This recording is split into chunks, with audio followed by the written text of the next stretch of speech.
A generous question will be very attentive to the person you're asking the question of, the context. It will grow with the particularity out of the time you've taken and care you've taken to know who you're inviting into your space.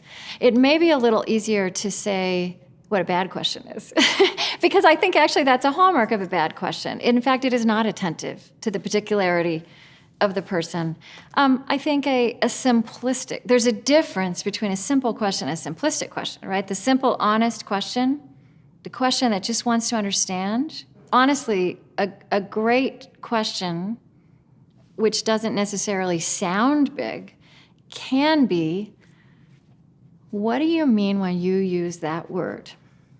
Because we spend a lot of time, in this culture at least, we have all these antenna up about and trigger words that trigger us. And in fact, that language of trigger has come into our vocabulary. If we can choose to decide to understand, they may mean exactly what it is we're afraid of, right? They may, but often they don't.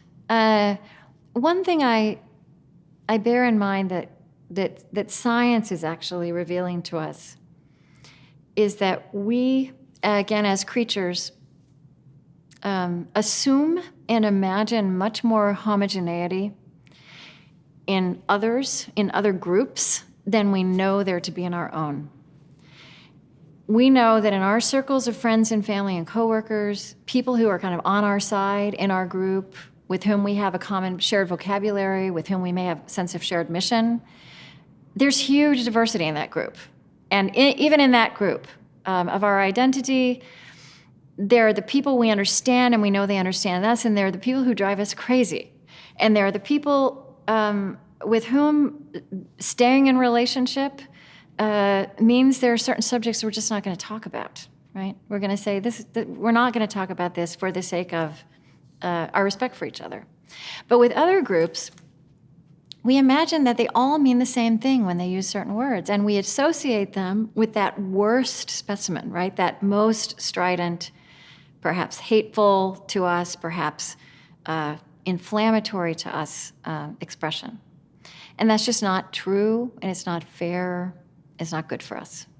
So a really good simple question, a generous simple question, can be, they use language or they make a blanket statement that raises our hackles because we have all kinds of associations with it. It's not what we're about, but to simply ask honestly, tell me what you mean. What do you mean when you use that word? Another great question, simple but profound question that can draw forth depths is really inquiring about the source of somebody's hope. Like, what makes you hopeful? And that's a good one because if what you're talking about is difficult or charged, we're just kind of trained to stay with the difficult charged parts and not to ask, not to shift to that other key. That's a very powerful place, even in situations where we have disagreement or distance.